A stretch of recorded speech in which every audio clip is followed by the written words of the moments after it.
tan linda la llenura del Espíritu Santo que cuando se escogieron los 7 encargados para servir a los demás, uno de ellos es Esteban.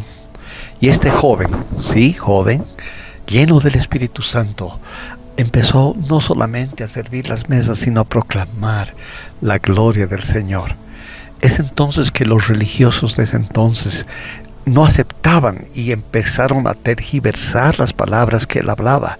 Y las palabras que él hablaba era que había un templo glorioso, que era la iglesia del Señor. Pero ellos tergiversaron y usaban las palabras que una vez Jesús dijo: destruyan este templo y en 3 días lo levantaré, dijo el Señor.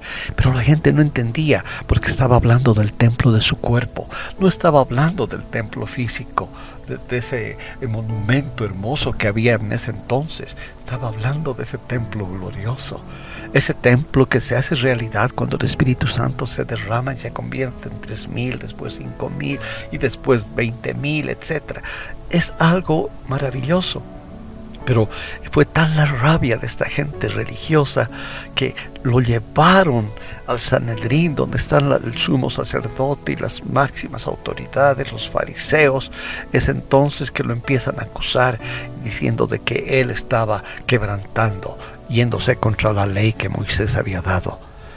Entonces este Esteban empezó a narrar toda la historia de Israel, desde el nacimiento, desde Abraham hasta los profetas. Habla de Egipto y él está toda una cátedra que no eran palabras de él, sino eran palabras del Espíritu Santo, acomodando lo espiritual a lo espiritual, hasta que llega el momento en que Salomón, el hijo de David, tenía que haber construido el templo, y el Señor en un salmo cita: ¿ustedes me van a construir un templo? ¿No saben que la tierra es el estrado de mis pies y que nada me puede contener?